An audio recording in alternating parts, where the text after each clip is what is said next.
My mother-in-law took my car keys, threw my clothes onto the driveway and told me I had no place left to go. What she didn't know was that my father was already driving toward the house with information that would destroy everything she thought she owned. Before we begin, tell me where you're watching from in the comments. And if you're new here, subscribe so you don't miss more stories like this. For 3 years I tried to make peace with my mother-in-law, Darlene Brooks. No matter how hard I worked, it was never enough. She acted as if the house belonged only to her. Every room, every decision, every family gathering had to happen on her terms. She reminded everyone constantly that it was her home and that we were lucky to be there. I kept telling myself things would improve. I loved my husband, Evan, and I believed that eventually he would set boundaries with his mother. Instead, he spent years avoiding conflict. Whenever Darlene criticized me, he stayed quiet. Whenever she crossed a line, he found an excuse for her behavior. The final argument started over something small. Looking back, the reason hardly mattered. Darlene was already angry before I spoke a single word. Within minutes, her voice filled the house. She accused me of being ungrateful and disrespectful. I tried to walk away, hoping things would cool down. Instead, she marched to the hallway table, grabbed my car keys and told me I was leaving. At first I thought she was bluffing. Then she began carrying my belongings outside. My suitcase landed on the driveway. A box of personal items followed. Then another. I stood frozen in shock as years of my life were tossed outside like garbage. Darlene, stop, I pleaded. She pointed toward the street. Get out. You don't live here anymore. I looked at Evan, waiting for him to say something. Anything. He didn't. He stood beside his mother with his arms crossed and his eyes fixed on the ground. That silence hurt more than every insult she had ever thrown at me. Tears filled my eyes as I stared at the man who promised to stand beside me. In the moment I needed him most, he chose her. I was standing next to my scattered belongings when a black SUV pulled into the driveway. The vehicle stopped. The driver's door opened. My father, Wade Hale, stepped out and took in the scene without saying a word. His eyes moved from my luggage to my face and then to Darlene and Evan. Finally, he looked at me and spoke calmly. Get in, he said. We're done here. I picked up my bags and followed him, having no idea that this day was about to change everything. The drive back to my childhood home felt longer than it really was. Neither my father nor I spoke much. I sat in the passenger seat staring out the window, trying to process everything that had happened. My clothes had been thrown onto a driveway. My husband had stood there and watched. My marriage suddenly felt like something I no longer recognized. When we arrived, my father carried my bags inside without asking questions. The house looked exactly as I remembered. For the first time that day, I felt safe. I sat at the kitchen table while he made coffee. The silence wasn't uncomfortable. It gave me room to think. Eventually, he sat across from me and asked a simple question. How long has this been going on? The answer came out before I could stop it. Years. Once I started talking, I couldn't stop. I told him how Darlene controlled nearly every part of our lives. She demanded to know where money was being spent and often inserted herself into financial decisions that should have belonged to Evan and me. Family dinners happened only when she approved them. Holiday plans revolved around her wishes. Even small decisions somehow became her business. Then I admitted something I had never told anyone. Darlene insisted on having access to my spare car keys. My father's expression hardened, but he remained quiet. I continued explaining how I spent years trying to avoid arguments. Every time Darlene crossed a line, I convinced myself it wasn't worth fighting over. Every time Evan stayed silent, I told myself things would improve. They never did. That evening my phone buzzed. For a brief moment I hoped Evan was calling to apologize. Instead, there was only a short message. He blamed me for what happened. According to him, I had pushed Darlene too far and created unnecessary drama. I stared at the screen for several seconds. No apology. No concern. No request for me to come back. Just blame. The message hurt more than being thrown out. Darlene had never promised to protect me. Evan had. I set my phone down and fought back tears. My father noticed but didn't ask to read the message. Later, as I unpacked my belongings in my old bedroom, he stood in the doorway. There is something that's been bothering me for a while, he said. I looked up. He explained that he had noticed strange things about Darlene years earlier. Certain comments never sat right with him. Recently, she had been bragging again about owning the family house and having complete authority over it. He shook his head slowly. The more I think about it, the less sense it makes. I asked what he meant. My father folded his arms. I think it's time I take a closer look at that house and find out what she's not telling everyone. Over the next few days, I slowly settled into life at my father's house. The shock of being thrown out began to fade, but the pain remained. Every morning I woke up hoping things would feel different. Instead, I found myself replaying the moment Evan stood beside his mother and said nothing. While I focused on putting myself back together, my father focused on something else. He started asking questions. The more he thought about Darlene's behavior, the more suspicious he became. She had spent years telling everyone that the house belonged entirely to her. Whenever disagreements happened, she reminded people that she could remove anyone she wanted. She acted as though her authority was absolute. But my father kept coming back to one simple question. If Darlene truly owned everything, why did so many details seem unclear? He began speaking with people who had known the Brooks family for years. Several longtime neighbors remembered Darlene's late husband, Grant Brooks, handling nearly all property matters before his death. One neighbor laughed when my father mentioned Darlene managing paperwork. That wasn't her thing, the woman said. Grant took care of all that. Another neighbor said something similar. According to them, Grant was always the person discussing legal matters, taxes, and property issues. When my father shared this information with me, it triggered an old memory.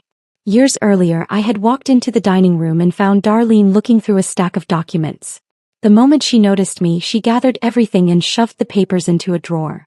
At the time, I thought nothing of it. Now I wasn't so sure. As we talked, more memories surfaced. There had been several occasions when Darlene became defensive whenever conversations involved the house. She never explained details. She simply expected everyone to accept her version of the story. My father decided it was time to stop guessing. He contacted an attorney friend and explained the situation. Soon they were reviewing public records and searching for anything connected to the property. The process moved slowly, but my father remained determined. Meanwhile, Evan continued making everything worse. Instead of reaching out with concern, he kept defending his mother. Every message carried the same theme. Darlene had done nothing wrong. I was overreacting. I should apologize and move on. Reading those messages became exhausting. Each one pushed me further away from him. The man I married seemed more interested in protecting his mother's image than saving our relationship. As my father searched for answers, I began realizing something painful. Even if the truth exposed Darlene's lies, it might not be enough to fix what Evan had broken. About a week after my father began digging into the property's history, his attorney friend called with the first real breakthrough. The news immediately caught our attention. Darlene's name did appear on several documents connected to the house, which explained why she always acted so confident. On the surface, it looked like she had authority over the property. But the deeper the attorney looked, the stranger things became. There were older filings that pointed to a different arrangement. Certain records referenced documents connected to the property that did not fit the story Darlene had been telling for years. More importantly, several references mentioned a trust. The trust was not clearly explained in the public records, but its existence raised serious questions. If Darlene truly owned the house outright, why was a trust involved at all? My father sat quietly as the attorney walked through the findings. When the call ended, he leaned back in his chair and folded his arms. I think she's been hiding something for a long time, he said. I couldn't disagree. The pieces were beginning to form a picture, but we still didn't know exactly what it meant. What we did know was that Darlene's version of events was no longer the only version. For years, she had spoken as if her ownership was unquestionable. Now there was evidence suggesting the situation was far more complicated. Part of me felt hopeful. Another part felt exhausted. I wanted the truth to come out. I wanted answers. I wanted accountability for what she had done. At the same time, I found myself thinking less about Darlene and more about Evan. The distance between us kept growing. Every day that passed made it harder to imagine repairing the damage. The eviction had hurt, but his silence during it hurt even more. Since then, he had made no effort to understand my side. Every conversation somehow became another defense of his mother. Then came a development I never expected. One afternoon, I received legal paperwork. At first, I thought it was connected to the property investigation. It wasn't. Evan had filed for separation. I stared at the documents in disbelief. There had been no serious discussion beforehand. No attempt to work through our problems. No meeting. No warning. Just paperwork. When I finally spoke to him, his explanation was simple. He believed separating was the best option. He also seemed remarkably confident about his future. The confidence made sense once I thought about it. Evan still believed everything Darlene had promised him. He trusted that his mother controlled the property, the finances, and eventually the inheritance. He was convinced she would protect him. As I put the papers down, I realized something important. The fight for the truth was moving forward. My marriage, however, might already be over. A few days after Evan filed for separation, my father received another call from his attorney friend. This time the tone of the conversation was very different. They had found something important. The attorney had managed to obtain additional records connected to Grant Brooks, Darlene's late husband. Many of the documents were old and some took time to track down, but together they revealed a much clearer picture of what had happened before Grant's death. That afternoon, my father and I sat across from the attorney as he spread several copies across the table. At first, most of it looked like ordinary legal paperwork. Then he pointed to a document that changed everything. A family trust. The trust had been established shortly before Grant died. For a moment, nobody spoke. The attorney explained that the trust appeared to play a major role in the ownership and management of the property. It wasn't just a minor detail buried in old records. It was a central part of how the house was supposed to be handled. My father exchanged a look with me. We both immediately understood why the references to a trust kept appearing in earlier filings. The attorney continued reviewing the documents. What shocked us was not simply the existence of the trust. It was the restrictions inside it. Several conditions governed how the property could be managed. Certain powers were limited. Specific responsibilities had been assigned. The arrangement was far more structured than Darlene had ever admitted. In fact, some sections suggested she did not have complete authority over the house at all. For years she had presented herself as the unquestioned owner. She had threatened people with removal. She had controlled decisions. She had acted as though nobody could challenge her. Now the paperwork was telling a very different story. The attorney was careful not to jump to conclusions before reviewing everything, but one fact was becoming impossible to ignore. Darlene had never shared the full truth with the family. As the meeting ended, I sat quietly thinking about everything that had happened. For weeks, I had viewed the eviction as the center of the conflict. Now it seemed much larger than that. This wasn't simply a fight between a mother-in-law and a daughter-in-law. It wasn't even just about my marriage. There were years of hidden information behind Darlene's behavior. Suddenly, I understood why my father had remained so calm on the driveway. While I had been focused on the humiliation of being thrown out, he had recognized something else. He suspected Darlene's confidence came from a story she had been telling everyone for years. And now that story was beginning to fall apart. The closer we got to the truth, the clearer it became that the house itself held the answers. The full review of the trust took time, but when the final findings arrived, they changed everything. My father and I met with the attorney again. A thick folder sat on the table between us. Weeks of research had finally produced clear answers. The attorney opened the file and began explaining the trust in detail. Grant Brooks had created it shortly before his death. The purpose was outlined plainly in the documents. He wanted the property to remain a place of security for the family. He did not want the house used as leverage, punishment, or a tool to control relatives. As I listened, I felt my stomach tighten. That was exactly how Darlene had used it for years. The attorney continued. According to the trust, Darlene had been given the right to live in the home and manage certain expenses connected to the property. She could oversee maintenance and handle routine responsibilities. But she was never granted permanent ownership. She did not possess the unrestricted authority she had claimed for years. The house was not truly hers to do with as she pleased. For a long moment, nobody spoke.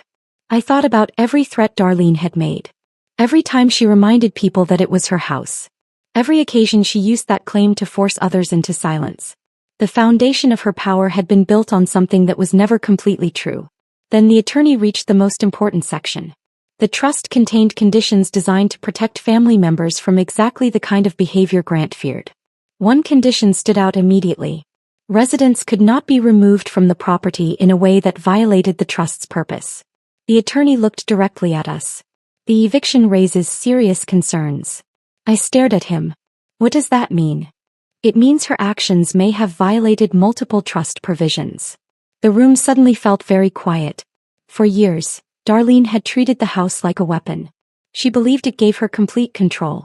Now that same house was becoming her biggest problem. The attorney explained that trust administrators would need to review what happened. If violations were confirmed, consequences could follow. The more he spoke, the clearer the situation became. Darlene had not simply thrown me out after an argument. She may have triggered legal issues connected to the very property she relied on for authority. As we left the meeting, I thought back to the afternoon on the driveway. At the time, it felt like the worst day of my life. Now I saw it differently. Darlene believed she was demonstrating power. Instead, she may have exposed years of deception in a single moment. The eviction she expected everyone to accept quietly had become the event that forced the truth into the open. And the consequences were only beginning. A few weeks after the trust review was completed, the attorneys arranged a formal meeting. Everyone who needed to hear the findings would be present. I arrived with my father and our attorney. The atmosphere felt serious from the moment we entered the conference room. A few minutes later, Darlene and Evan walked in. Neither of them appeared worried.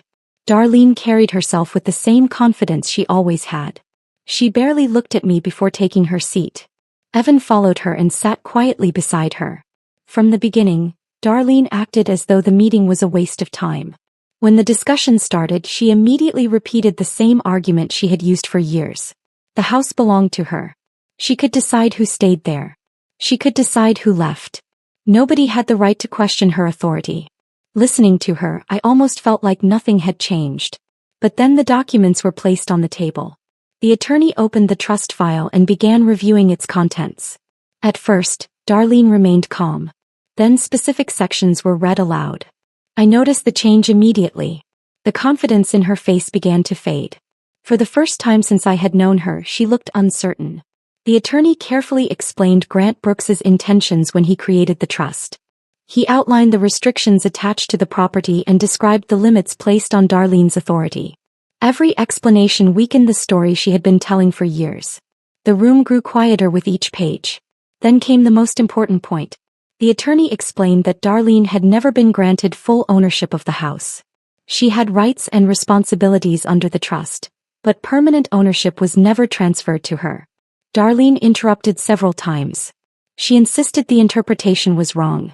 She claimed everyone understood the property belonged to her. But the documents said otherwise. Facts replaced assumptions. Written records replaced years of claims. Across the table, Evan looked confused. The more information he heard, the more uncomfortable he became. Eventually, he stopped defending his mother and simply listened. For years he had believed everything she told him. Now he was discovering that many of those statements were either incomplete or completely false. The attorneys then addressed the eviction. They explained how removing me from the property raised concerns under multiple trust provisions. Grant had specifically created protections to prevent family members from using the house as a tool of control. According to the findings, Darlene's actions appeared to conflict directly with those protections. The tension in the room became impossible to ignore. Nobody argued anymore. Nobody interrupted. As the legal experts continued their explanation, the truth finally stood in the open. The story Darlene had built her authority on for years was collapsing in front of everyone, including the son who had trusted her most. The trust administrators moved far more quickly than Darlene expected. Within days of the formal findings, new restrictions were put in place regarding the property. Decisions that Darlene had made alone for years now required oversight. Her ability to act without accountability disappeared almost immediately. He fought every step. She argued with administrators, questioned the review process, and insisted she was being treated unfairly. None of it changed the outcome. The trust documents were clear and the administrators followed them. As their investigation expanded, financial records connected to the property were examined in greater detail. Payments, transfers, and management decisions that had never been questioned before suddenly received close attention. Several actions raised concerns. The administrators requested explanations and supporting documents. What had once been private became subject to review. For years, Darlene operated as though nobody could challenge her decisions. Now she found herself answering difficult questions. The situation hit Evan just as hard. Throughout his adult life, he believed his mother controlled assets that would eventually pass to him. She often spoke about the future as though everything was already decided. Those promises had shaped many of his choices. The review revealed a different reality. Large portions of what he expected were tied to trust conditions and administrative decisions beyond Darlene's control. Much of the financial security she described was never guaranteed in the way she claimed. When he finally understood that, he looked genuinely shocked. For the first time, he realized how much of his future had been built on assumptions. As the truth spread through the family, old fears began disappearing. Relatives who had spent years avoiding conflict started speaking openly. Some admitted they stayed quiet because they believed Darlene had the power to remove people from the property whenever she wanted. Others shared stories of threats, pressure, and manipulation that sounded painfully familiar. The more people learned, the less influence Darlene seemed to have. Conversations that once stopped when she entered a room continued without hesitation. People who once sought her approval no longer appeared concerned about her opinion. The change happened so quickly that it almost felt unreal. A woman who spent years controlling everyone around her was suddenly unable to control the narrative. Through all of it, I mostly watched from a distance. I didn't celebrate. I didn't seek revenge. I simply observed the consequences unfold. The people who humiliated me on that driveway were now facing problems created by their own decisions. No secret plan had caused their downfall. No one had set a trap for them. The truth had done all the work. As Darlene's authority continued fading, I found myself feeling lighter with each passing day. The life she tried to control was finally my own again, and nothing happening around that house could take that away. Evan came to see me on his own one evening. My father was at work, so the house was quiet. I noticed his car outside before he knocked. For a moment I just stood there, not sure if I wanted to open the door. When I finally did, he looked different. Less confident. More tired. He asked if we could talk. We sat in the living room, a space that now felt like mine again. At first, neither of us spoke much. Then he started apologizing. He said he should have defended me on the driveway. He said he froze. He said he didn't know what to do in that moment. His voice sounded regretful but also unsure, like he was still trying to understand what had gone wrong. I listened without interrupting. I had heard apologies before, but this one felt different because it came after everything had already fallen apart. After he finished speaking, I told him how it felt from my side. I reminded him how many times I had been put in situations where I stood alone. Not just on that driveway but long before it. Small moments that built up over time.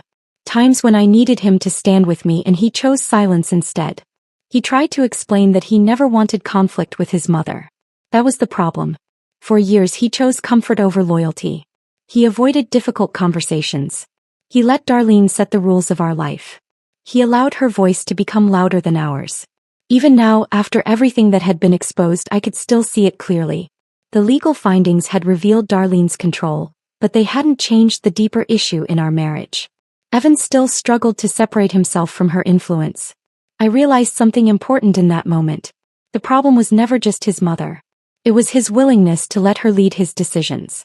The silence on the driveway was not a single mistake. It was part of a pattern. We sat there for a long time after that, not arguing, just facing the truth of it. Eventually he asked if there was any way to fix things. I didn't answer right away. I thought about everything that had happened. The eviction.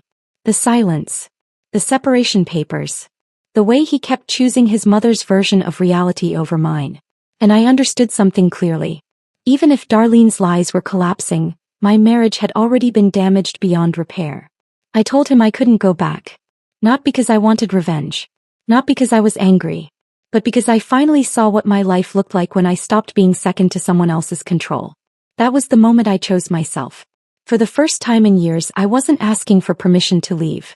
I was already moving forward. Months passed and life slowly started to feel different for me. I moved into a small place of my own.